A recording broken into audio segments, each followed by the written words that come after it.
Sibusile Xaba carries forth the Maskandi Mbhaqanga tradition of the KwaZulu-Natal midlands from where he originates. Marinated in the lineage of Zulu guitar giant Madala Kunene. The music he produces comes from dreams revealed to him over consecutive days.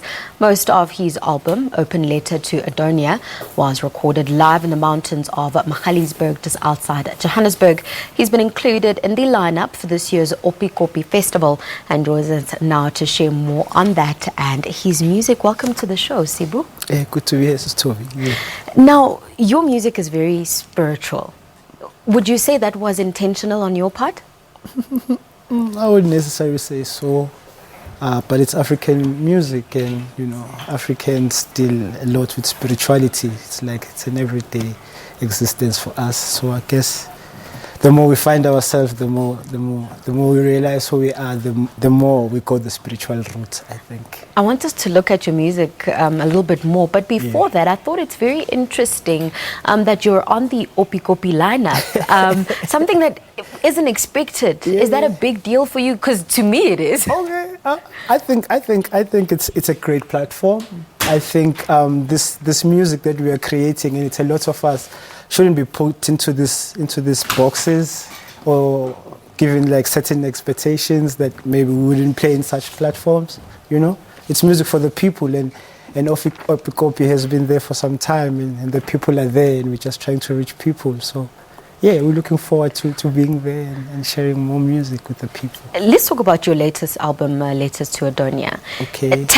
Take us through the process of putting together that piece of work. It was quite an interesting process for me.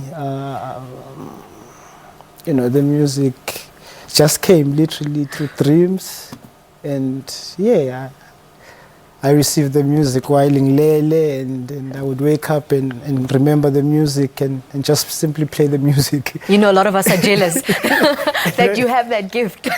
It's a great gift to have, but it comes with a lot of responsibility as well. You know, gotta be open so things can flow, so you can receive from the Almighty, from our ancestors. You know.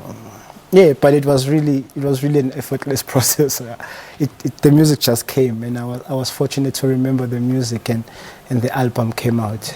Let's look at the South African music landscape. Right. How are you finding yourself maneuvering through the music industry?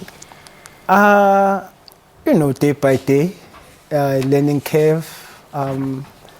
But you know, it's like 10 years later, and I'm still discovering things. But one thing for sure that I think is important is relationships. You know, human relations are very important in everyday life, even in the music business as well. So the more friends you have, the better life it becomes. As simple as that, you know. Yeah, for me, I'm always a child. I see myself as a baby in this game. I'm willing to learn. And South Africa is great, I think. I've been fortunate to travel to different places all over the world, and I think Johannesburg, South Africa, has a very interesting scene musically. There's so many great musicians out there who are doing great things. You know, the list is endless. And what's great is that they're young, you know, so they're breaking all these boundaries that were there before, and they're just spreading truth, you know, a reality that I think we want to see in the future. You've just mentioned the importance of relationships and friendships within the industries. Right. I mean, some of your mentors, Madala Kunene, I mentioned him, as well as Philip Tabane. What do you take from such greats? Just perseverance. You know, it's not an easy industry. It appears to be all glimpse and glamour when we're on TV and we're touring the world, but there's a lot behind the scenes, you know, and these great masters have been there through space and time, you know.